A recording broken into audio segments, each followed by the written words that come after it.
himself in this world just like a magician manifests his magic and he remains unaffected. Then he gives another analogy so that we could understand. One analogy is of this, the other analogy is a yogi. A yogi says that, say for instance, let us take the Rishi Nara Narayana were two rishis and brothers. Nara was sitting and doing his meditation.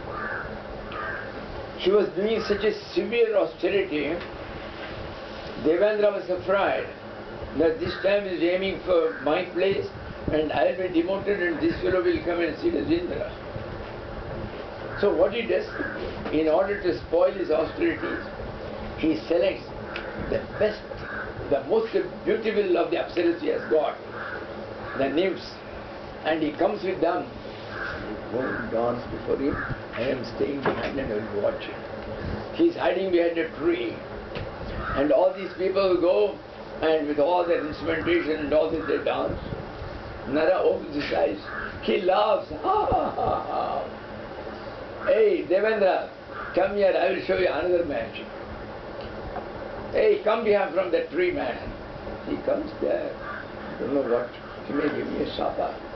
Don't worry. I will not do any shapa or anything. Go ahead, don't worry. He just did like this in his Uru. Here, this is called Uru Pradesha. And immediately, 10 apsarasis came. And the ugliest of them was 1,000 times better than most beautiful of what he said. And he said, Indra, select one among them you take with you. You thought of decoying me with them, I can create 1,000 times better.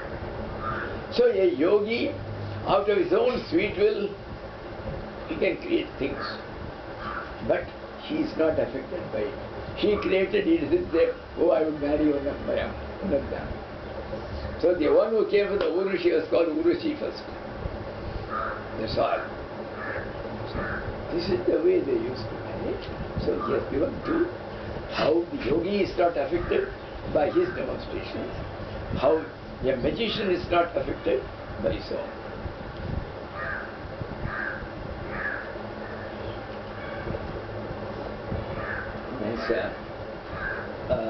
The Ramana's verse, this one, where he has selected some slokas, where he has given stray slokas, just two, just like an Om, he has written like that. It's a small book of collection. There, a few selections have been given from scriptures. One of them has been taken from Ramagita, which gives the exact thing that a magician is never affected by his own magic. In the one sloka is the idea behind it. So he has put it there. It's so important to understand that God is not at all affected by creation. So how can he be fascinated or enticed by his own creation? It's not possible. So, and that too is not under compulsion. Swechaya, his sweet will. That's all. He can create anything.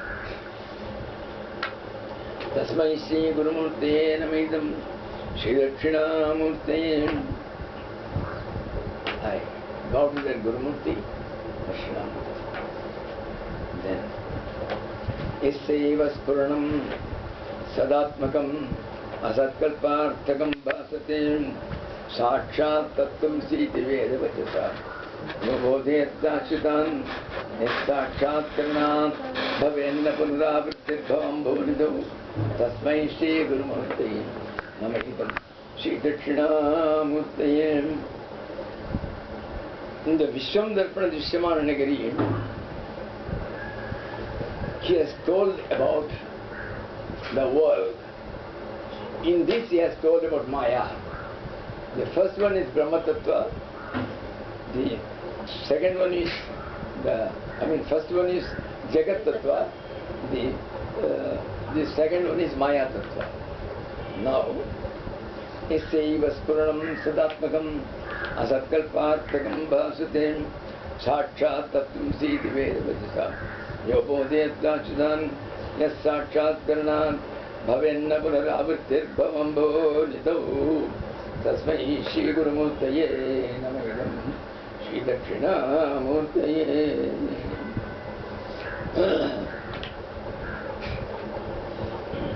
See, the entire vibration which comes from a Sadguru, its power is unlimited. You cannot feel it, you cannot know it. What all we think, oh, I got a very good vibration, is nothing. You don't feel even 1% of what that vibration is. You are not fit for it. You are unable to. So that 1% you think, oh, I got so much, here I come, every time I come, what a vibration. It's nothing. So, this Purana means the light, the vibration which comes from it. Sadatmakam, what is it? It is something which exists. That is something which comes from the Brahman himself. It is not like the world, something which is non-existing. It comes because it exists. It comes because he exists. The Brahman exists. So it is the vibration of the highest one, the reality. So, Isaiva Spuranam Sadatmakam, it is all existence. But Asatkalpartakam Bhasate, you don't feel it as if it never existed. It exists. It exists in such a potency. It is beyond you to feel it, to understand it. Then, you know Guru Tattva, what is Guru? Sakshat Tattvam Siti Vedavachasa Yobodhyat Dakshitan. He is the one who teaches you the ultimate truth. What is the ultimate truth? Tattvamasi. You are that. And Dakshinamurti is supposed to tell it through this Jnanamudra. The Jnanamudra, these two join. How does it? This represents I. How are you? Fine. Fine. You tell, you don't say fine. You say fine. And when you say you, you. So you and I are one. That's all. And that is Jnana, Jnana Mudra. It's called.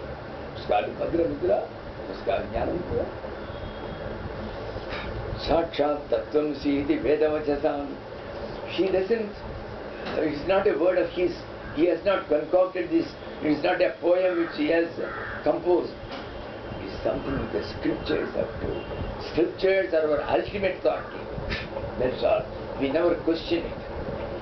So it says Tattvamasi, and he is telling it before you. Hey, you are that. There is nothing apart from you. There is only one, and that is you. When you say, this is not Brahman, this is not Brahman, this is not Brahman, you negate everything.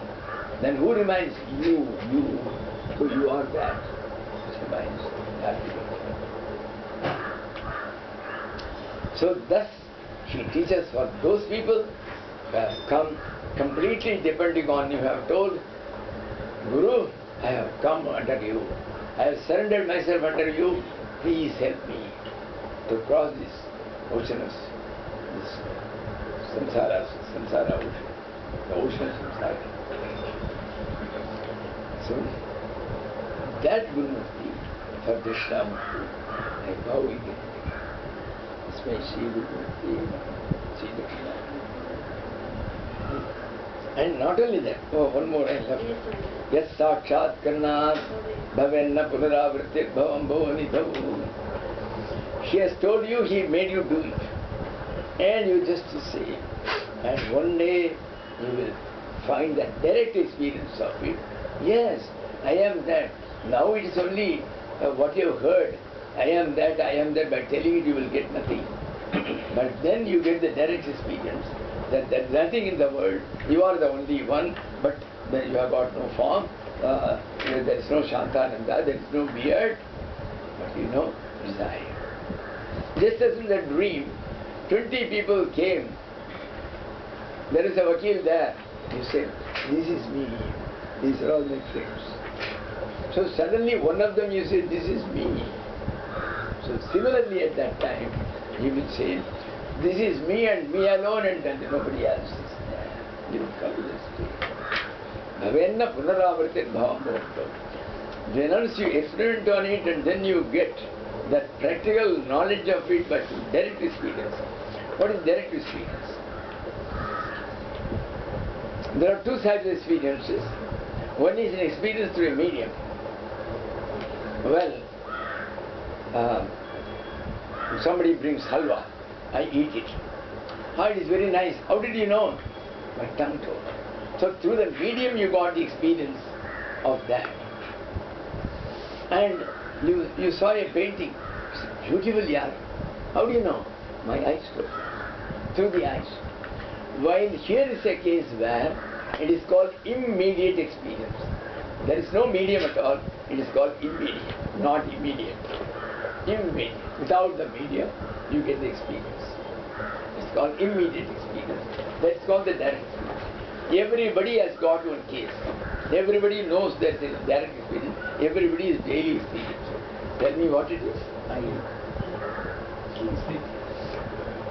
You say, I am. Do you ever say, I am not? I am. Who told you? Your eyes told you? Your nose told you? None of the indriyas told you. You got it because you are. That experience directly told you, yes, I am. So I am is an experience, is a direct experience. And that, now that I am is, I am Vijayalakshmi, I am Shantananda, but at that is only I am. That amness, that existence alone, that is the ultimate. That's all. So at that time, nothing will be suffixed to I am. That's all. Simply remind me I am.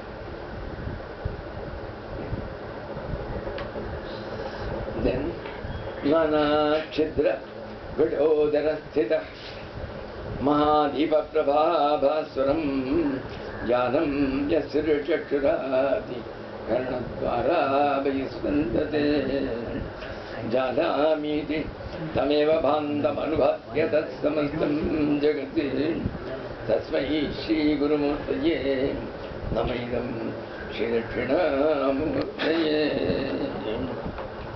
The first is